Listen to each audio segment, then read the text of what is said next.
ઈડરના લાલોડા ગામમાં હજારો વર્ષ જૂનું પૌરાણિક મહાકાલેશ્વર મહાદેવનું મંદિર આવેલું છે. અને આ મંદિર છે ને પથ્થરોની અંદર ગુફામાં સ્વયંભૂ પ્રગટ થયેલા શિવલિંગ છે.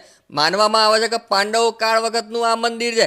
અને પાંડવોએ વનવાસ વખતે થોડો સમય અહીંયા રોકાયા હતા અને ભીમે મહાકાલેશ્વર મહાદેવની પૂજા કરી હતી. અને અહીંયા છે ને એક કુંડ છે ને આ કુંડમાં પાણી છે ને ક્યારેય સુકાતું નથી. મહાકાલેશ્વર દાદાને મંદિરની કહેવત છે કે કાળી ચૌદસની રાતમાં ડુંગર 1 સેકન્ડ માટે છે ને સોનાનો બની જાય છે. બાકી આ જગ્યા છે ને તપોભૂમિ તરીકે ઓળખાય છે. ભગવાનંદ મહારાજ, ભૈરવગીરી મહારાજ, ચમેલીગીરી મહારાજ જેમને અહીંયા તપ કર્યું હતું. અને ભૈરવગીરી મહારાજ તો છે ને અહીંયા અંદર ગુફામાં રહેતા હતા. બાકી ભાઈ તમે હવે ઈડર જાઓ ને તો મહાકાલેશ્વર મહાદેવના મંદિરે દર્શન કરવા જવાનું ભૂલતા નહીં.